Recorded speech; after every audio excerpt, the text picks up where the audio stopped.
Good morning, evening, or afternoon, everybody. It's Kaghoe coming at you with another video. So today I'm going to be doing a viewer requested video. Someone asked, can you show us how to get all of the world buffs that you need while raiding? And I thought that that was such a weird question to me, because someone who's played a ton and been there since 2019, I know pretty much hands down how to get them all pretty easily and efficiently, but some people might not know how to do it, and so today we're going to be going over how to get all 7 of these wonderful world buffs that you see here, and I will walk you through every step. But before we get into the video, be sure to like, comment, and subscribe. Everything you guys do helps my channel grow, helps me get discovered, and helps me help as many people as possible, which is the entire point of my channel. So without further ado, let's get into the video. So the first world buffs that you will encounter, and you probably have gotten most of these at some point, are going to be Warchief's Blessing and Rallying Cry of the Dragon Slayer. So that is the Oni and Rend buff. If you see people talk about those, and right now at phase 4 height, people are just dropping them like crazy. You could probably AFK in Orgrimmar for like 30 minutes and you'll get both of them at some point. But as you can see here, this is the Oni head. So someone kills Onyxia, the boss takes her head to Thrall. Thrall tells you to bring it here to Overlord Runthok, and then he walks out here, and then he will yell, and everyone will get the Rallying Cry of the Dragon Slayer buff.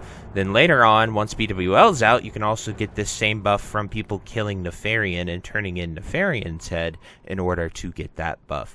Rend is from the quest chain to get Onyxia attuned for Horde, and then Alliance, actually with SoD, got their own Rend buff for Warchief's Blessing. I think it's like Might of Stormwind or something. Don't really know because I'm a Horde player, but they also get a quest to go kill Rend, Warchief Rend Blackhand in Upper Blackrock Spire, and then you bring his head back to a NPC, and it drops Warchief's Blessing, which is a phenomenal buff for melee DPS. But those are the 2 that you can get from that.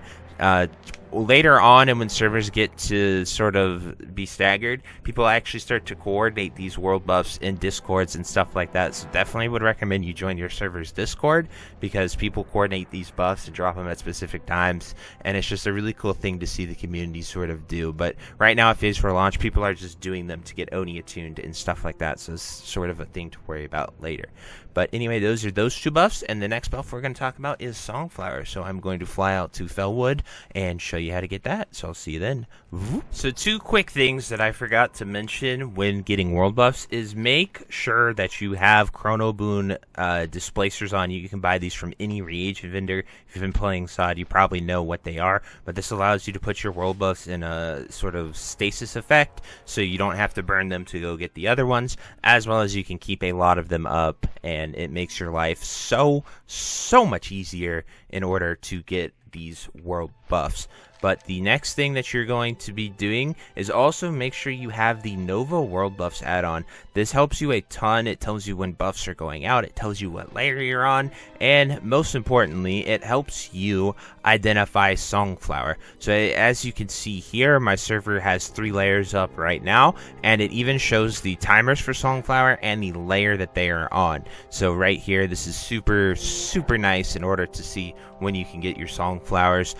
If you want to cleanse it yourself, you have to come down here and do this quest, cleansing the Felwood, and then you just follow this chain, and then it will give you rewards for getting fragments that will allow you to cleanse the Songflower yourself. However, on a popular server, I do not find this to be a problem.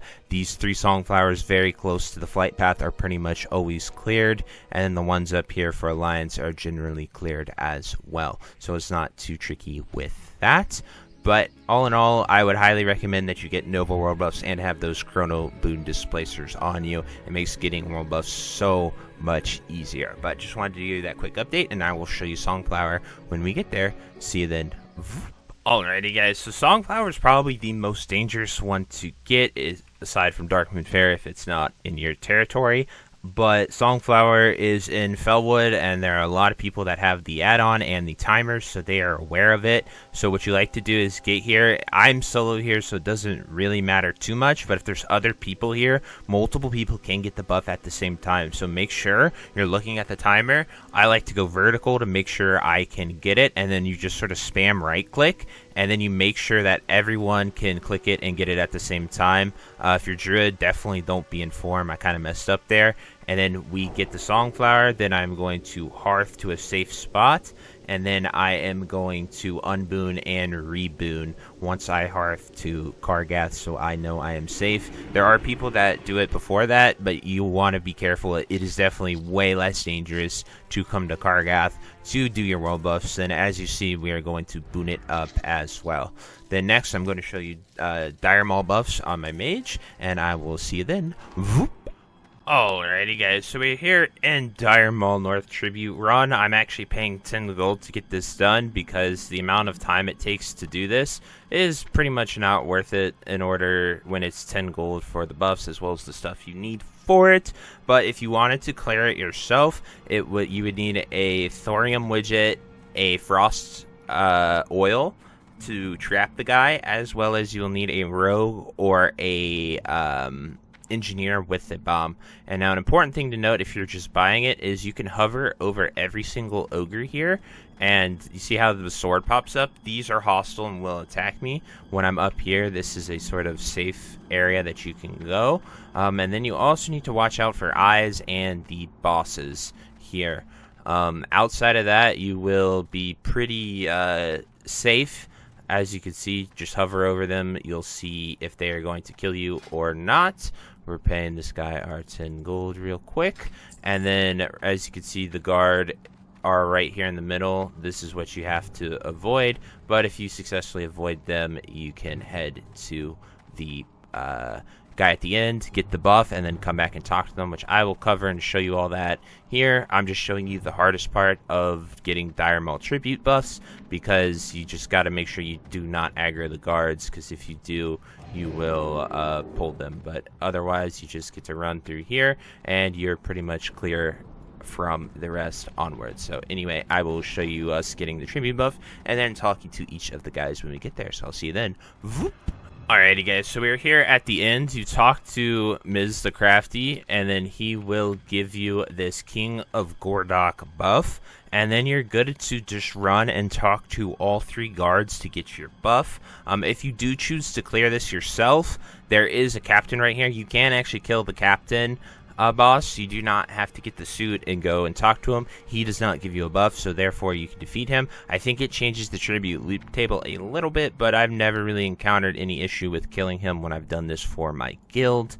After you go down here, you will just run back through the same way that you came, and you talk to each and every guard in order to get your buff. I would highly recommend that you have chrono boons with you, as I mentioned at the beginning of the video. Just having like 10 of them on you at all times is a great idea for 1, getting these world buffs, and 2, when you're doing Molten Core, you're going to be fighting the bosses and so on. So you'll reboot a lot there. But the guard is right here. This is a little shortcut that you can jump down to. I blink, and so I do not take fall damage. But then after you have the buff, you talk to them, and that is our first world buff. So I'm going to go to the other guards, and I will show you those buffs when we get there. So the next buff that you go and get is right out here to guard Fingus, and he is he patrols around the area, so you got to watch out for him. As we mentioned on the come up here, he gives you 200 attack power, so you just need to be aware of where he is at. If people stop him right there, he's relatively safe, but other than that, you know, you just get that. I don't need it as a mage, so you can actually skip that buff if you really want to.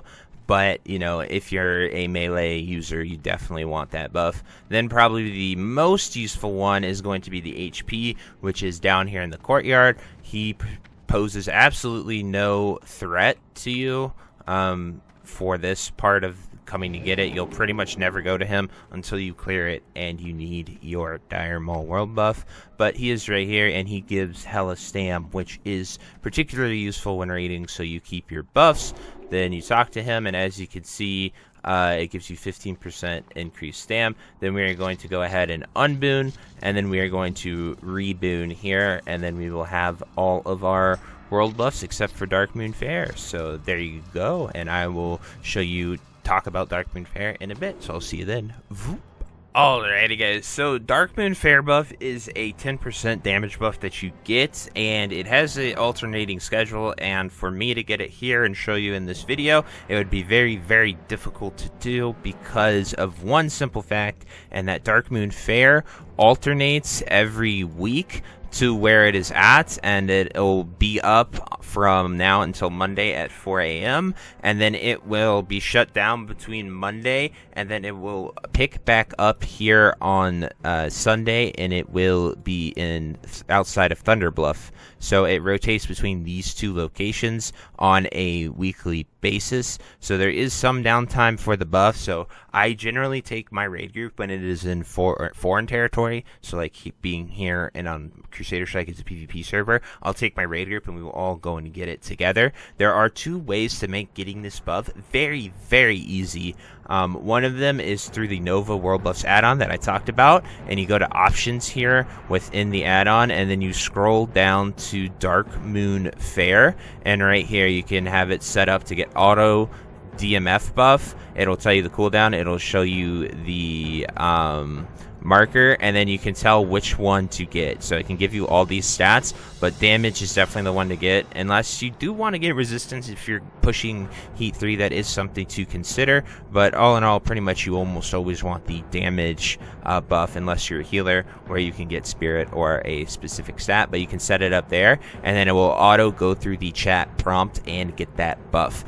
Then two things you can have someone do is you can have someone queue for a battleground here in a city. So if I invited someone and I queued them, you say I wish to join battle, and then we could join as group, and then they sit outside of the Darkmoon Faire and they wait for the queue to pop, and then when the queue pops, they run in, talk to the guy, get the buff, and then accept their queue, because you can accept queue in combat. And then if you have a mage with you, or you're going there with a mage, you can pre-drop a portal. So like you could put a portal down, I like to call it an evac portal, and then you put the portal down, then you talk to the guy, and then you click the portal. The problems with these is that you are in an alliance zone for going to get it right here in Elwyn Forest, and that's why I cannot show you at this time what these more specific traits, but you go there and you talk to them and you get the buff. Just make sure you have it before raid. It expires that Monday, so there is that down window between Monday and Sunday, but it does last a week, so make sure that you go and get it before it expires, so you have it for your raid, and treat it very nicely and make sure you're booting it. Otherwise, you know, you're down 10% damage, which could be quite a lot.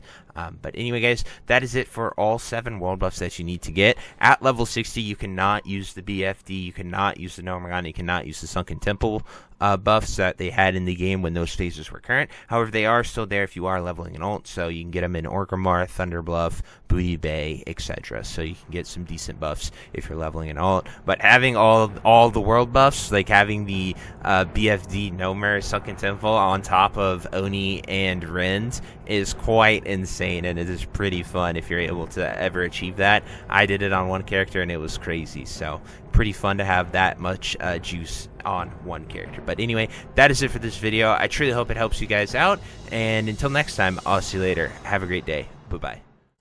If you made it to the end of this video, thank you so much for watching. It truly means a lot to me. If you happen to find anyone that you know would also benefit from watching this video, please share it with them. It helps me out a ton and allows me to keep doing what I love every single day, and that is gaming and sort of helping people any way that I can. So finally, thank you so much, and I hope you have a fantastic day. Goodbye.